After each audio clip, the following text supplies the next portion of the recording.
Welcome to Sports Econ 101, the show where we discuss sports topics from a business perspective. I'm your host, Edward Brown, along with my co-hosts, FP Santangelo Jr. and Russell Jackman. And of course, Vern is usually here, but he thought that celebrating his wedding anniversary was more important than our sports show. I'm very disappointed in him, but I understand. I think my wife would be probably be the same way. All right. At each, let's see here. Today's trivia theme is NFL team records. We'll see how much you guys know about your NFL team records. All right. But it's funny because both FP and I have been sort of out of the country for a little bit. So coming back here, we had a couple of shows that we just repeated, and now we're all brand new stuff. So Russell, you're gonna take the helm at most of this, aren't you? Am I? Well, there's plenty of stuff that I could just do the rest of the show by myself with all the topics that have happened in the last 2 weeks. Everything from, Draymond Green punching out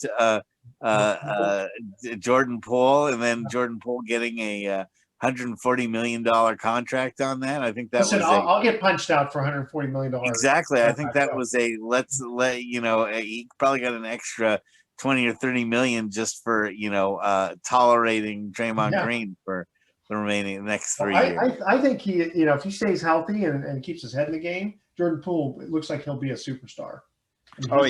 He's got these. You can just tell when he's playing, he's got that talent. That'll be awesome. Absolutely. And then we can preview the NBA season too. It starts tonight on Tuesday. So I got some numbers for you guys. Okay, excellent. All right. This segment of Sports Econ 101, sponsored by Pacific Private Money, still providing mortgage investments yielding over 7%. In fact, because interest rates have gone up, they've raised their interest rate a little bit. So check them out at pacificprivatemoney.com. Stay with us. You're listening to Sports Econ 101. Don't touch that dial. We're going to be right back. Welcome back to Sports Econ 101. Edward Brown, FP Santangelo Jr., and Russell Jackman here. FP, start us out. Andrew Wiggins also got a big contract, didn't he? Yes, we had Jordan Poole with the $140 million contract, and then we have Andrew Wiggins taking a little bit less money if he signed elsewhere with the 4-year, $109 million deal. Now, guys, this is Sports Econ 101. Is this an investment in your career? Being with an international organization like Golden State Warriors, being in San Francisco near the tech money, is this a good call? Probably. Oh, absolutely. Look at how unhappy he was in Cleveland, how unhappy he was in Minnesota. He was in a role that he was not really fit to be in, and he is perfectly suited to the role that he's in with the Warriors. Why would anyone want to leave the Warriors right now unless you're Draymond Green and you want to punch people out? Yeah. Well, especially since they just, they won last year. And so being on a winning team is, that's got its own perks to it. And I know you guys don't watch the preseason of basketball, but I watched the preseason of the Warriors very closely. I'm telling you something. Wiseman is back. As long as he doesn't get hurt again, he is going to be a big factor for the Warriors, along with Kuminga and Moody. The Warriors have a bench now that's almost as good as a lot of team starters. Does he kind of remind you a little bit of Clint Capella? Where he was this young kid, tall, and just kind of starting to come out of. Well, of course he got hurt. The difference is he got hurt, but does he kind of give you that sort of feeling? This young guy, really big. I don't see him being a power on the rebounding as much as Capella does, but I do think he's going to be a good low post scorer. He really has a nice touch, and he was really being much more aggressive towards the basket in preseason than he was the last couple of years, because he was so timid because he just didn't know the game at all, and he had played so little in college. And now he's ready, I think, to explode. And with the team around him, especially because he's not expected to contribute that much, I think he's going to contribute a lot. Especially if he can get over the mindset of, I got hurt, I don't want to get hurt again. How much is that? Like, FP, did your dad get hurt much playing? Oh yeah, his rookie year, he broke his kneecap. He shattered it. He took a fastball to the knee. He played 3 months with the broken kneecap as a rookie because he was afraid he's going to be released if he didn't play with the broken kneecap. So he took every single painkiller he could, and he was playing on that artificial turf in Montreal too, with the broken kneecap. So just really, really bad stuff. But yeah, you have to play through injuries and you got to kind of figure it out. It's way different now though. You have agents in your ear telling you, hey, you don't have to do this, think about your long-term career, think about your health, if you're playing hurt, then it's going to affect your stats and that's going to affect your contract. Now, back in the day when Senior was playing back in the 90s, that was hardcore baseball back then. I think sports were more hardcore too. And you just grinded through injuries. You didn't care about your contract. You cared about winning. So the business has changed a lot since then. And I mean, you can see how extra cautious they've been with Wiseman and even Klay Thompson when he was recovering as well. So it's really interesting. Well, that brings me actually to one of the topics I wanted to bring up about Tua. They talk about him expecting to play. It was week 7. Is he going to be coming back sooner than that, or is it still week 7? So he's going to be sitting out this week as well, just an abundance of caution. He started practicing, but that was another situation, right, where the NFL culture is a little bit different, right? It's a little bit weird. It's even like wrestling culture in a way, Russ, where, you want to be the tough guy and you want to stick it out and you want to go out there no matter what's hanging, right? Even though, wrestling is more of a performance art, some would say, it's still really hardcore on your body. And guys are out there with torn tendons and ligaments and everything. So, I have a lot of friends who've wrestled on, stuff that doctors would not clear them for if they were playing football or basketball or baseball, especially the concussions. Yeah, I was gonna say in the old days they used to just say, "Oh, you got your bell rung," and it wasn't that big a deal. You just got right back in it. Have you guys ever had your bell rung? Yes. Yes. Are you kidding me? I've had 7 concussions in my life. 7? Yeah. I've gotten a shoulder stinger, and boy, those things are super painful. I don't know if you've ever got one of those, FP. I'm sure I have. I used to play baseball like my hair was on fire. So I used to dive and lay out. I've taken a few fastballs to the head, some wicked bad hops on the infield when you're playing in high school. So a whole bunch of different things have happened to me. I even got all fake teeth right here too. So these are all like a hockey player. Yeah. So I want to get back to the two culture though and how it relates to business. So the NFL, it's a business where you have to toughen up and you got to get out there or your teammates won't respect you and you'll be a pariah in the locker room. And that's the same way in the NHL, right? It's a very team-oriented sport as they don't care. Get back out there. So Tua was probably under the pressure like, hey, I can't let my teammates down. And he wanted to get cleared. And the Dolphins don't really have a great backup situation. So they were like, sure. But the NFL failed the player, though, and the players' union failed the player because he shouldn't have been out there. He was wobbly the previous week before he went out and got completely knocked out unconscious and had a fencing response. I mean, it was just the whole thing is a disaster. But it goes to show you the cultural difference, the cultural shift that you see in baseball now, where it's a more individual sport, where you're listening to your agent. Like the basketball is a more individual sport where you're listening to your agent, and compared to a team-oriented sport like hockey or football. So it can cost you millions too, but being team-oriented, it really can. But let me ask you, if you're one of the teammates, you don't want someone playing hurt if they're going to hurt your team. I mean, it just kind of reminds me like when Garoppolo got hurt and he came back, and you can kind of see that he just wasn't himself after his Kansas City. Remember how he got out of bounds his Kansas City, and it's like you can tell he played a little tentative. He wasn't going back on his right foot for getting set for a pass. Yeah. And so you don't want to hurt your team. Exactly, but it's a try first sport, right? I'm going to try to play hurt, and then when it really shows I can't play, right? It's almost like you're showing everybody like, hey, you're not as valuable. Yeah. You're not as valuable. Excuse me if you hear somebody coming in. You're not as valuable as a player or an individual team. So the next person's up. So that's the most important thing. Yeah, but if you're a big starter, the next person's up, but as soon as you get back to healthy, you're going to be back in there again, right? Yeah, exactly. Like you want to make sure your health is going to benefit the team, right? So as soon as you've proven to everybody that, listen, you can't play, right? You're actually hurting the team, right? It's kind of like, okay, you could come off, right? But even if you're 60% is better than the next guy's 100%, you're still valuable to the team. So you should be playing. I think that was the situation that happened there. Good point. Okay. So I have one more thing to bring up too, guys. So if you think about like players taking less money, we're seeing this huge paradigm shift in sports right now, right? Where players are taking less money to be part of valuable organizations. And this is happening in baseball too with the Atlanta Braves, right? You see all these young players signing long-term contracts early below their value, so that way they can stay within an organization, stay with players that they'll know they'll be with for a long time, and compete and succeed.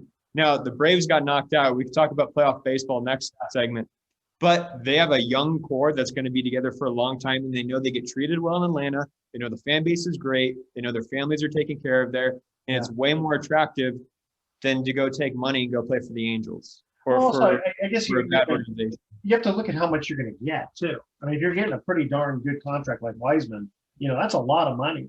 You're not really giving up that much to say, well, like Wiggins. Yeah, like Wiggins. Yeah. I know what you're saying. But yeah, he still could have made probably like, I think it was like 80 million more or something like that, maybe 40 million more if he wanted to. Which over how much time? Over the same amount of time. How many years? I can't remember off the top of my head. He had 4-year extension. Oh, 4-year. Okay, well, yeah, pretty significant. Okay, let's cut to our first commercial trivia question here. The theme is NFL team records. Which 1970s NFL team was the first ever team to rush for over 3,000 yards in a season?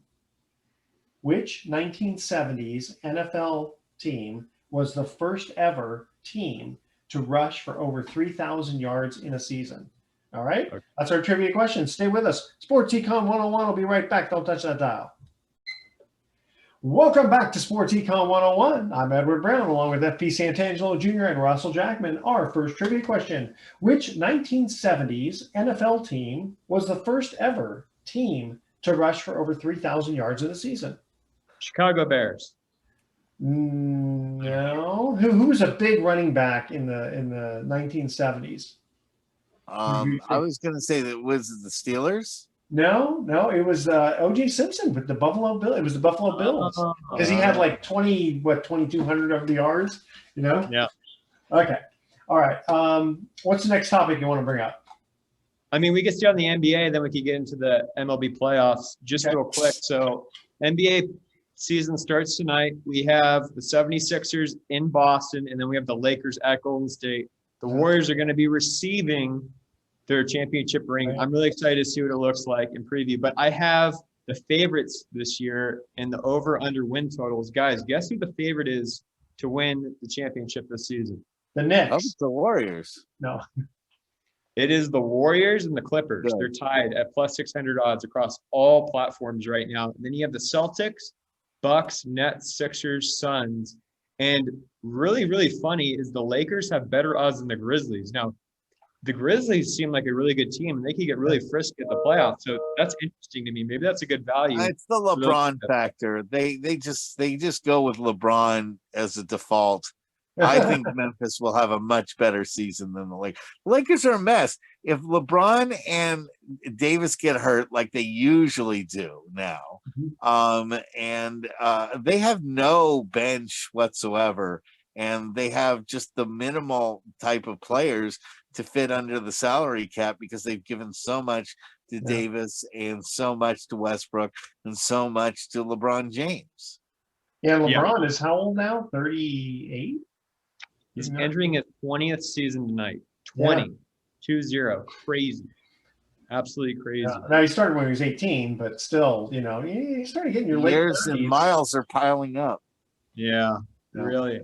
Now I have the over-under for the most win totals. So the most wins, believe it or not, the Boston Celtics. Maybe they think the Eastern Conference is a little bit weak this year. 54.5 is their over-under win total this season. Then it's the Golden State Warriors at 52.5, the Clippers at 52.5, and the Milwaukee Bucks at 52.5, the Suns at 52.5. So you got a lot of teams in there that have interesting over-unders, but I'm trying to look for the Lakers, and I don't even think they're 44.5 games over/under. So that's pretty interesting. And for the most part, these books, they get them right more times than not with the over/unders, right? So it's really, really interesting. Do you think there's any shenanigans going on? Like was it Dunleavy? No, not Dunleavy. Who was the guy, the referee who got caught? Donahue. Donahue, yeah. Do you think there's any of that stuff going on, or have you cleaned it up? I don't know. I mean, I can't say that, know anything definitively unless there's evidence, but I wouldn't be surprised. It's just really hard to police everything, but I don't think so. I don't think there's enough meaningful effect on the game, but I thought that was pretty interesting. The Boston Celtics, with all the turmoil they've had this offseason, have the highest win total this year for over and under wins. So pretty interesting stuff. Yeah, interesting. Okay, let's move on to baseball. Padres eliminated the Dodgers. Phillies eliminated last year. Beautiful. That was my World Series right there. That was my World Series. A Dodger hater, yes, we know. Absolutely. So, it's funny. I was listening to a commentator before where they talked about, World Series winners having that, what you call it, delay, and they get lethargic, basically. They're just worn down. But the thing is, that's all the way back in, October, November of the year before. But just getting into the postseason this year, I was mentioning to you guys before in an email about how 18 innings is quite a lot, right? But the Giants had that in with the Washington Nationals. Remember that when Brandon Belt finally hit a home run, and yet they still won the World Series. But there's got to be some, what's the word I'm thinking of? You get exhaustion. From playing all that time. Yeah, that was the Mariners and Houston Astros, and I think it was just a very long game. And thankfully for the Astros, they've had all these days off now with the Yankees having rain out after rain out. So they still haven't even concluded their series. So they've had a lot of extra rest days. But guys, let's get back to the Dodgers. I think it's really interesting. You have a 111 win season, a franchise record, right? Yeah. You have 9 NL West titles in the past 10 years. You have 4 NLCS appearances in the last 6 years. And you still haven't won a full season World Series. That's incredible to me. And you know what? I think a huge part of that formula is they win the division a lot of the times way too early, and then they go into coast mode. And then when you have to play meaningful games again, it's like 2 months later. And then after you have to rev it back up. That's not how it works. You do that in life. It's like when you have to give a speech, you're just going to write the speech 2 months before, and then all of a sudden you're just going to give it to everybody dry. It's just that's a very, very interesting analysis. So it's very, very interesting how the team has reacted. And then it's interesting how the sports world has reacted, because they want to change the playoff format now, because these 100-win teams, the Mets, the Braves, and the Dodgers, have been eliminated early. But guys, it's just baseball. It's supposed to be a wonderfully weird sport. Don't change it now because you think the new wildcard round's interfering with things. For me, the only adjustment I would make is make the division series 7 games instead of 5 games, because then you have more baseball, and then it's, I guess, more fair of a length of a series to really play meaningful games. But to me, the excuses are driving me nuts between the Dodgers fan base, the Braves fan base. The Braves are kind of happy. They're kind of quiet. They've already won a World Series last year. So they're like, oh, well. But especially the Mets fan base, they went all in with the trades and paying Scherzer and this and that. So to me, I'm sick of it. I just want to play baseball and see how the Phillies and Padres are going to do, and then see if the Yankees or the Guardians are going to be playing the Astros. It's going to be great baseball no matter what. So everybody can say. And the Padres, they've been in the World Series, was it twice? They lost twice? Yeah, they've never won the World Series, so it'd be pretty incredible. And it'd be pretty incredible. And the Guardians, I guess you have to go back to Cleveland, 19, gosh, what was it? I think it was almost 75, 80 years ago now. Yeah. So I think they're even a different team name back then. So. Yeah, because even in the 54 World Series, they were supposed to crush the Giants, and the Giants won 4 straight. Yep. Yeah. Yep. That was 54. Yeah. The Phillies look pretty strong. Who are you guys going for now that the Dodgers are out? Padres. I want the Padres to win. I think it'd be great for baseball. I think it's a great storyline that Fernando Tatis Jr., who is supposed to be their superstar, the face of the franchise, and he doesn't even win a World Series with the team because he's suspended.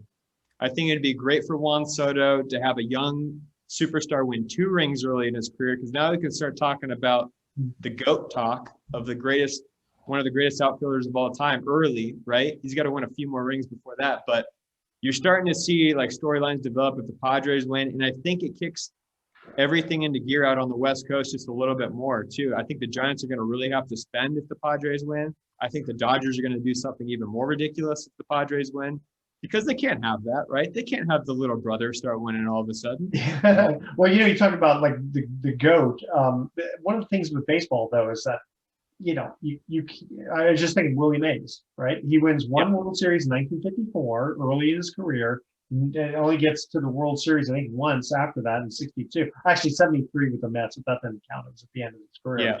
Yeah. And yet he's probably the greatest baseball player of all time. And yet, he's only got one in, 23 years of playing. So it's such an individual sport. I mean, you could be the greatest, but if you have terrible people around you, I mean, it is what it is. So, hey, Barry Bonds is probably the greatest individual player, but what's crazy about Juan Soto is his numbers are projecting to be Bonds-esque, and he's already won a World Series. So if he has 2 World Series, maybe 3, maybe 4 in his career, and he's putting up Bonds-like numbers, you can settle that debate right there. Yeah, that's a very good point. And there's no steroid talk about him, is there?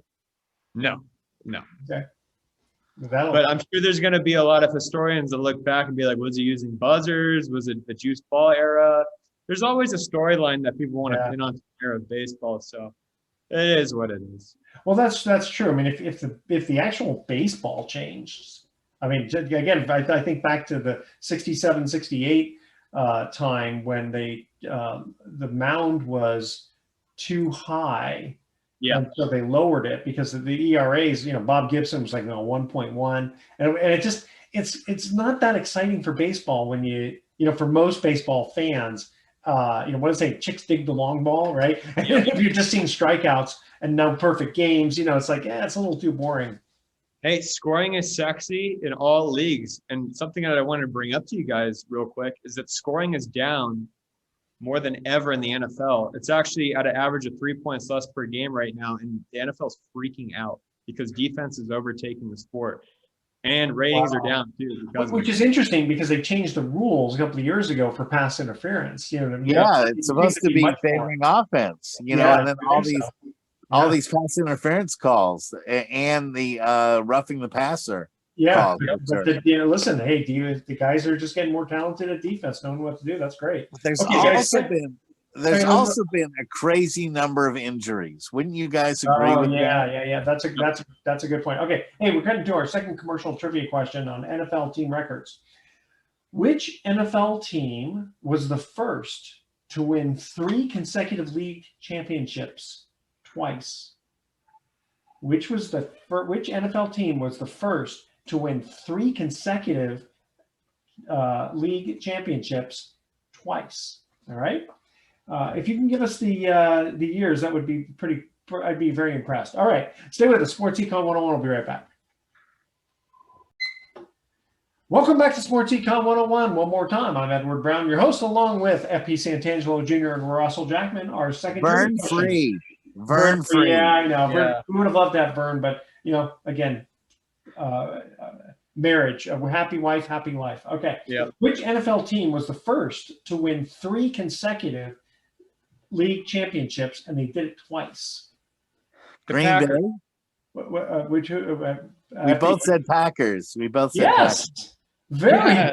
I said Green Bay, and FP said Packers. Okay, so very good. Can you give me the years? Nope. I'm gonna say from late 50s to early 60s. No, remember they were terrible then, and that's when I don't remember. I don't remember. I was negative 20 years old, so no, I don't remember. Okay, so the 65 to 67. Okay. Right, that's Lombardi years, and then you have to go back in time, 1929 to 1931. You still got the answer correct. I'm very impressed. Okay, FP, go ahead. Take it off. Take it off. Well, Russ brought up injuries in the NFL, and I think it's an imperative point that Russ was making, that injuries are really high in the NFL right now. And we're seeing a direct correlation between fake AstroTurf fields, fake turf, and injuries. And it shows that it's grabbing your cleats and causing ankle injuries, knee injuries, all sorts of horrible injuries. And then plus the athletes are just bigger and more violent than ever. Yeah. So you're going to naturally have more injuries. But to me, it's a really interesting scenario going on right now because you're saving millions of dollars by having these AstroTurf fields, right? But then you're losing millions of dollars because your star player's injured and half the roster's gone. And then now you're losing ticket sales because half your team is blown up and they can't have a watchable product. Now, has that happened though? Have they actually lost ticket sales? I mean, I get the theory, but what's the actual? Well, of course, if you're losing your quarterback for the season, or if you're losing a player for the season, and it's making your team worse, and you're losing games because players are getting hurt, right?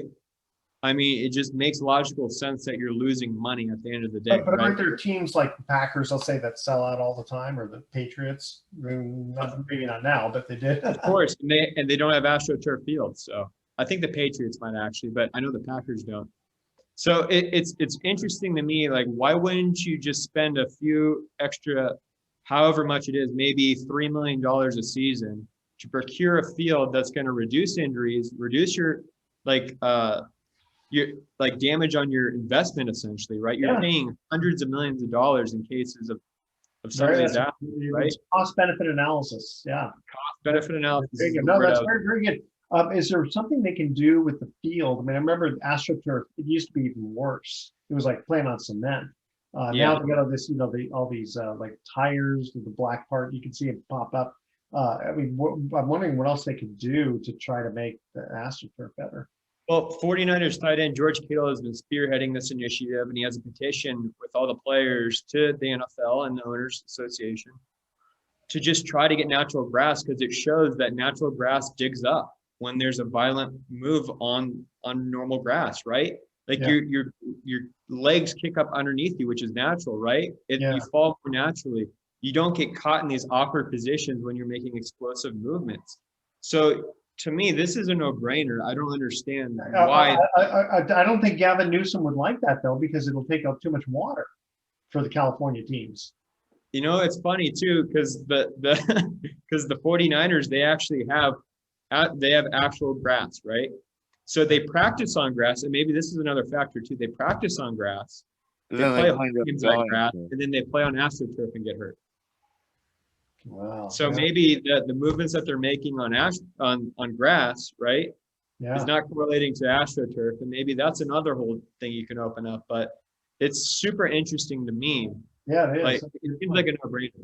It just seems like a no-brainer. Yeah. It's only 100 yards too. We're not talking about a baseball field where most of them are all grass and you got to water them. So yeah, that's a very good point. I just for fun, I get something here. Tell me, name football teams that are named after humans versus, like, bears, right? Or lions, or we already had that trivia question before. Yeah, no, it's not. No, I don't think so. The trivia question, the one that hung us up was the Bills, because that was named after Buffalo Bill. Oh, you're right. Oh, sorry about that. Actually, my memory still works despite all the headshots that I've taken in wrestling. My memory still works. I tell you, I had my bell rung because we played on. It wasn't quite cement, but it was close to it. And there was a guy who was about 3 times my size and weight, and my head just smacked the ground. And boy, when they say you see stars, they are not telling the lie. Okay, so here's the ones I have: the 49ers, the Bucks, the Raiders, now the Commanders, the Vikings, and my wife with a credit card, the Chargers. Yeah, the Chargers, the Steelers, the Packers, the Browns. The Browns because of the Paul Brown. Yeah, the Steelers. The Packers. That's very good. Vikings. Yeah, actually, I did have the Vikings there. Okay. Not Texans. Not did we mention the Texans? No. Oh yeah, that's right. I that's the one I was in the middle of the night. I thought about the Texans. Yeah. Cowboys too. Cowboys. How did I forget about the Cowboys? Yeah, actually, now I should do it the opposite. Okay. So name a team that is neither a human or an animal. Yeah, that one's tough. in Football. football. Yeah. Yeah, in basketball it's a little bit easier, but football, let me think. How about actually, one more for the humans, the Giants. Okay. Okay, so the Jets. Yep, that's true. Yep. The Jets. There you go. Okay, I got one for you. All right. Let's see. We got a few more minutes before we need to cut to a break. What do you guys want to cover? Well, I think that the more needs to be talked about how the Dodgers won 111 games, spent $300 million, get 4 postseason games of which they win 1. I think that and you look at the Mets, who are a 100-win team. They didn't even make it into the playoffs. They didn't make it to the next round. They were only in the first round. And the Yankees are, holding on to dear life. So you have 3 of the highest paid payrolls in sports almost. And not one of them is advancing, looking like, or maybe possibly one of them advances to the ALCS. But that's baseball, right? Yeah, what does that say about the economy? Yeah. Yep. You don't always get what you pay for. And if you just throw money at guys, although San Diego wouldn't be where they were without making some big moves monetarily this year. They've certainly not been cheap, but we're seeing some small market teams or small money teams like Seattle, like Tampa Bay was in there. Like the A's. Well, the A's weren't.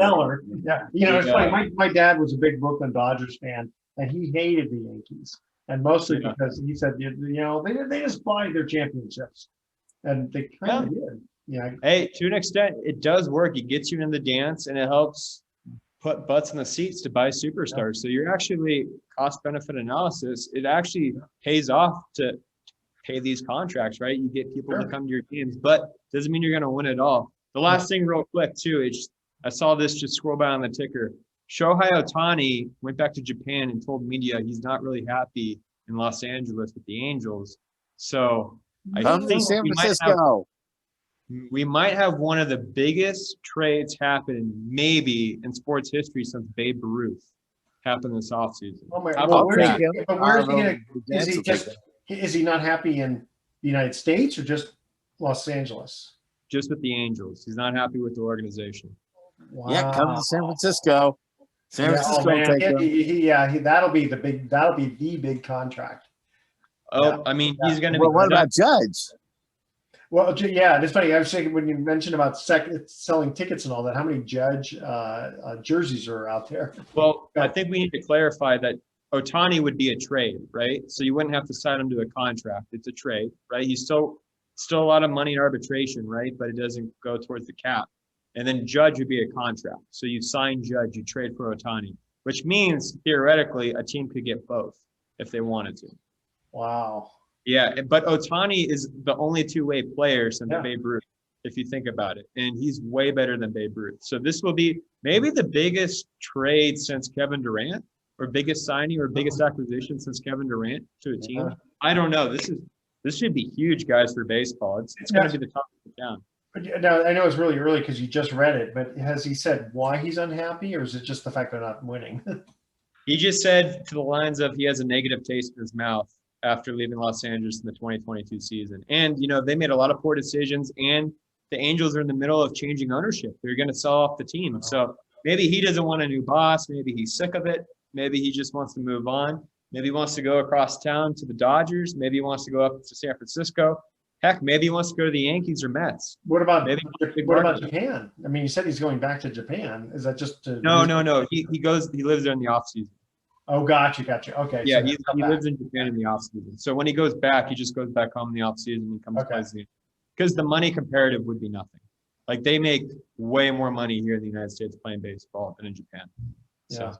And the thing is, I'm sure everybody loves him here. I mean, I don't think there's anybody who has any negative thing to say about him. He's probably loved everywhere he goes.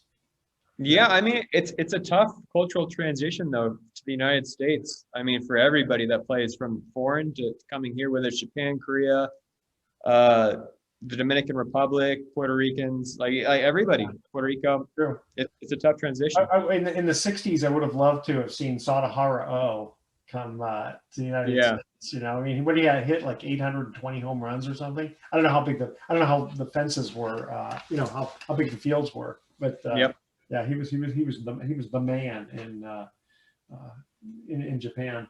Wow, that'll be really interesting to see. And speaking of Japan, by the way, legendary wrestler Antonio Inoki died during the gap of when we were on last. Oh, and Antonio Inoki, you guys may or may not remember, is the guy that did the wrestling boxing match against Muhammad Ali. Oh, wow, interesting. How did he do? It was a total disaster. Antonio Inoki was on his back most of his time kicking Muhammad Ali's leg, and Muhammad Ali's knee swelled up and he had to be drained. And a lot of people said that Muhammad Ali was never the same after that fight. Wow. Interesting. I never knew that. You guys don't remember that at all? I mean, I thought maybe I forgot about that. I don't think I was alive. Yeah, I just, that one I don't remember. Sorry. Okay, you guys ready to go to our third trivia question here? Talking. What's the theme? It's NFL team records. All right. Yep. Which 1998 team tied an NFL record by committing 22 penalties in one game? Wow. Yeah, that's a lot of penalties. Yeah. All right, that's our trivia question. Again, which 1998 team? See, Russ, I didn't go back to the 1930s for you. Yes. Which 1998 team tied an NFL record by committing 22 penalties in one game? And again, there's nothing specific that I mean, like the other one was like, oh, it's obviously either the Packers or the Steelers or something like that. But this one is just, you're just going to have to guess. All right, stay with us. Sports Econ 101. We'll be back with some closing comments. Don't touch that dial. Welcome back to Sports Econ 101. Last time for today, I'm Edward Brown, your host, along with FP Santangelo Jr. and Russell Jackman. Hopefully next week, Russ will come back and join us. All right, guys. But I'm here. I'm here. You mean Vern. You mean Vern? Oh, I'm looking at their name on that. I'm looking at the computer and I see the name Russ. I meant Russell Jackman's here, and hopefully Vern will join us again. Okay. Which 1998 team tied an NFL record by committing 22 penalties in one game? It's The Raiders. I mean, one would think it would be the Raiders because they're always getting penalties. I don't know. It's Atlanta? It's Russ's beloved 49ers. Oof. Ouch. Yeah, Wow. that one kind of give you a little smackdown on that one, huh? That was the one where Jerry Rice got hurt right at the beginning of the season, and I think the Niners were not so good after that. 98? Yeah. Okay. Because 94 is when Steve Young beat the San Diego Chargers for the Super Bowl. So I guess he played for a few more years, and then he went to the Raiders. Okay. Yeah. Fair enough. Okay, guys, you ready for our thoughts for the day? Yep. Why are locomotives so good at what they do? They train. Oh. Bad one, huh? Okay, and did you hear about the man who evaporated? He will be missed. Oh, That's a good one. Yeah, that's a cute one. Where's Vern? He loves these ones. Okay. It's funny because none of us have grandkids yet who would love these little jokes. All right, tune in next week to Sports Econ 101. We're going to be discussing sports topics from a business perspective and asking more sports trivia questions. Thanks for listening. On behalf of our team, I'm your host, Edward Brown. We'll see you next week. So Good night, America. Yeah, there you go. I was waiting for someone to say that. Vern usually says it, so thanks, FP, for filling in there. All right, we'll see you next week.